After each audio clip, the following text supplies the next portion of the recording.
And joining us now with more on the war in Gaza on day 270 is Brigadier General in the Reserves, Amir Avivi, founder and CEO of the Israel Defense and Security Forum. Thank you for joining us. My pleasure. So, Amir, I've been asking this question of you for quite some time. Is Israel close to victory in Gaza? Well, it's a long journey. I think it's close to destroy Hamas as a military entity, but it needs also to destroy Hamas as a governmental entity and take control of the humanitarian aid and the civil side.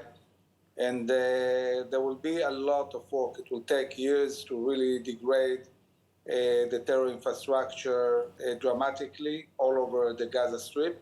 There are many scattered terrorists hiding in tunnels or among the people, and just like we see in Judean Samaria, it's a long-term process. We'll have to raid again and again until the level of terror will be very low. And you know, we're seeing renewed Hamas activity in Khan Yunis, an area that Israel has cleared already. You know, Israel clears one area, Hamas returns to that area again. How is this still possible? Well, this is how it works. I mean, what happens is the IDF attacks, destroys many capabilities, destroys their ability to fight as units. They run away, they hide in tunnels, and then they try to regroup. And this process of regrouping again and again, as long as they have capabilities and weapons and some kind of command and control, they will try to do so. We need to really reach the leadership of Hamas and kill them. And we need to close very well the Egyptian border and continue destroying all their industrial capabilities in a way that won't enable them to regenerate. And again, this is a process. It's a long process, and we have to understand that this is the kind of warfare we're dealing with. And so when is the time to start thinking of the day after, to announce the plan for Gaza? I mean, with the fighting seemingly winding down, switching to phase 3, what is Israel's long-term plan? So Israel's long-term plan is, in the long term, to build local leaderships in the different cities based on the local clans, which anyway, the clans that run the municipalities, not have one government in Gaza, but in the different cities. Israel is not interested in managing everyday life from the civil side inside those cities, so they will want to restore the municipalities and give the control to local leaders. But in order to do so, we need to destroy Hamas first.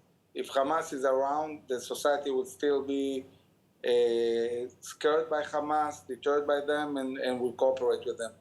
So on one hand, we need to continue destroying Hamas. On the other hand, step by step, in areas that we already control, we can transfer to local leadership control. Having said that, it's a process also. It's a long process, and Israel, at the beginning at least, will have to really take control also for the civic issues inside Gaza. And I want to turn to the north now, where the possibility of war is still very much looming. U.S. Secretary of State Antony Blinken said that Israel has effectively lost its sovereignty over the north. I mean, what's your analysis of this? Why is Israel tolerating thousands of missiles being fired into its territory every day? Well, we decided from day one that we'll be on the defense on all fronts and on the offensive in Gaza. We said from the very beginning that we want to win first in Gaza and then deal with the north. We're getting close to this moment, a moment where the Israeli government will have to decide if they have a diplomatic solution to impose Resolution 1701 and to push Hezbollah diplomatically north of the Litani or not. And I assume that the chances of Hezbollah withdrawing diplomatically are very low. So if I have to guess what will happen, we are on our way to a war in the north. On our way to a war in the north, and what would that look like? It's going to be very intensive and short, because both sides won't have an interest to prolong it.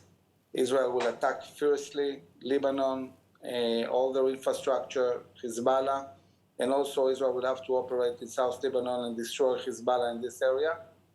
The Hezbollah, of course, they will shoot Israeli cities, and it's going to be a very complicated war, but I don't think it's going to be like Gaza. It's not going to be long. At a certain point, both sides will want a ceasefire. All right, Amir Avivi, always a pleasure. Thank you so much for joining us today. My pleasure. Thank you.